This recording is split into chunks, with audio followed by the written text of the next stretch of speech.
2012, yeah. 2012.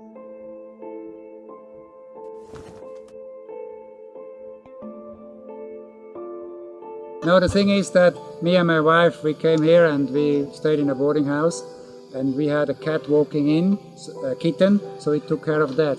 And a month later, the boarders, they found 4 kittens abandoned in a shopping bag outside. So they took in first 1 kitten and then the other kitten, so we feed them. And then we were looking for people who could take them, because we intended to return to Thailand where we were living. But we were here for paperwork and it took a long time. So we started to rescue animals. We started to meet people from other organizations, people who wanted to help with dogs in the city pounds, which are euthanized, you know. We tried to help them to get a foster or be adopted. So we rescued many animals. We get a land for our purpose, lent to us. So we had a shelter, a first shelter with up to 25 dogs. That's how we started this. That came about because I'd found this little tiny kitten in the street, you know, and there were no animals allowed in the condo building, so I didn't know what to do with it.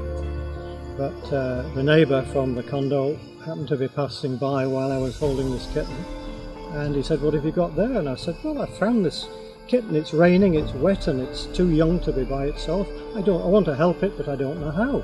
I can't take it in the condo building." And he said, "Well, a friend of mine is into animal rescue. Here's the cell phone number." So I contacted Dan, and he was round there in an hour, and he took the little kitten away and took it to his room with the other kittens, and lived a long time. So that was how we came to meet, and I said to Dan, "Well, look, I'm very fond of animals myself. I've had animals as pets all my life, and now I'm retired in Cebu. If I can help any way, you're rescuing the animals, I'd love to do so."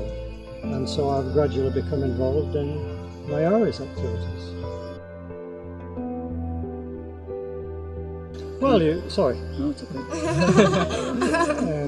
Really, you're up against the people, because all this comes about because of a lack of education on the part of the the endemic population, really. But apart from that, we're a charity. We rely on donations, which mainly come from abroad, not entirely, but mainly. If we had more money, we could do more. But also we need bigger premises. That's going to cost a lot of money. We're short of staff. Not the staff that actually do the cleaning and the feeding every day, but there's nobody to maintain our internet page, because there's just nobody to do it. Everybody's busy, for example. We desperately need someone who full-time can do whatever's necessary to try and find homes for these animals, because it's no use collecting them if we can't rehome them. There's so much workload.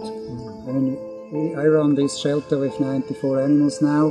Our president and her sister, they have a cattery, and there's the other shelter where it's only a few dogs now, not 25 anymore.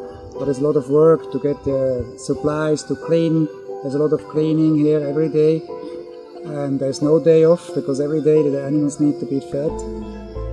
And we have many tasks where we would need some help.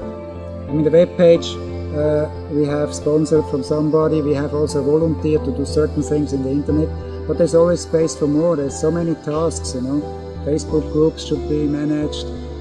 All the receipts we have need to be managed, all the vaccination cards, all the files, you know, from each animal there's a file.